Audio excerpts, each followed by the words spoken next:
బడికెళ్ళి చదువుకుంటా. నాన్న నాన్న నేను బడికెళ్ళి చదువుకుంటా. బడికి లేదు, ఏమీ లేదు. ఇక్కడ కట్టెలు ఉన్నాయి, తీసుకొని మూట కట్టు.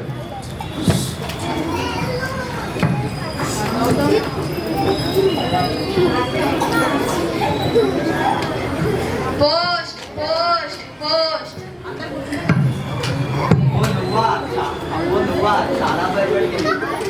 నీకు ఉత్తరం వచ్చింది.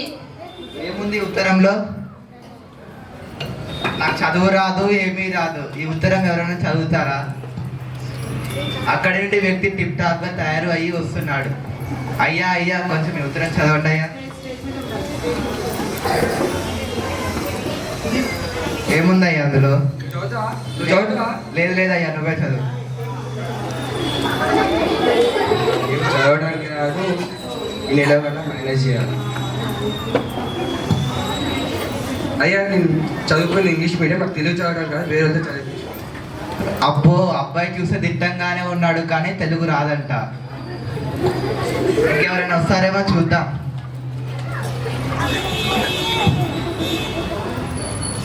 అబ్బో, ఈ ఎంకాయకు దొరికిన అనుకో నా పని అయిపోయినట్టే. అరే రంగయ్య, ఈ ఉత్తరం చదివిపెట్టు. నేను చదువుకోలేను. అది నువ్వు చదువుకున్నావు రా, అప్పట్లో ఒకటో తరగతి పాస్ అయినవరా, నీకు అది కూడా చదువుకోలేదు. చదువురా. నేను చదువుకోలేను. చదువురా. నేను చదువుకోలేను. చదువురా. చదువురా.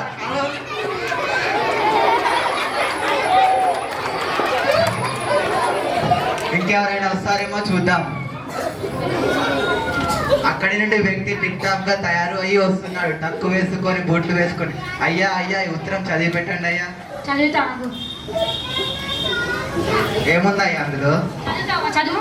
లేదయ్యా, లేదు, నువ్వే చదువు. ఏం ఆలోచిస్తున్నావయ్యా? ఎప్పుడో 10 ఏళ్ల కింద చదువుకున్న చదువు గుర్తు తెచ్చుకుంటాను. ఏముందయ్యా? చదువుతావా? చదువు. లేదు లేదయ్యా. అబ్బో, నీకు చదువు వచ్చారా అర్థమైంది, కానీ నా ఉత్తరం నాకు ఇచ్చేయి. ఇంకెవరైనా వస్తారేమో చూద్దాం. Post post post. Post sir ఈ ఉత్తరం చదివి పెట్టండి. ప్రియమైన అల్లుడు రంగయ్యకు మీ అత్త మామూలు రాయున్నది. నిన్న హాస్పిటల్లోని మీ భార్య చదివేటలో చదవనియరు, మీరు చదవరు. ప్రియమైన అల్లుడు రంగయ్య మీ అత్త మామూలు రాయున్నది. మీరు చదవరా? చదివేటలో చదవనియరు. ప్రియమైన అల్లుడు రంగయ్యకు మీ అత్త మామూలు రాయున్నది. నిన్న హాస్పిటల్లోని మీ భార్య ఇద్దరు బిడ్డల పిల్లలను జన్మనిచ్చింది. ఇంతమంది శుభవార్త చెప్తే ఏడుస్తారా? పోండ్రా పోండి.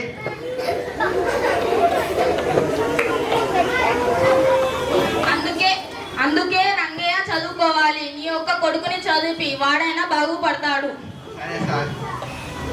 అరే నాయన, ఇప్పటి నుంచి నువ్వు బడికి వెళ్ళి మంచిగా చదువుకో, మమ్మల్ని మంచిగా చూసుకో. సరే నాయన, చదువుకుంటా. సరే, చూసారు కదా నాకు చదువు రాకపోతే ఎన్ని కష్టాలు. మీరు కూడా చదువుకొని మంచిగా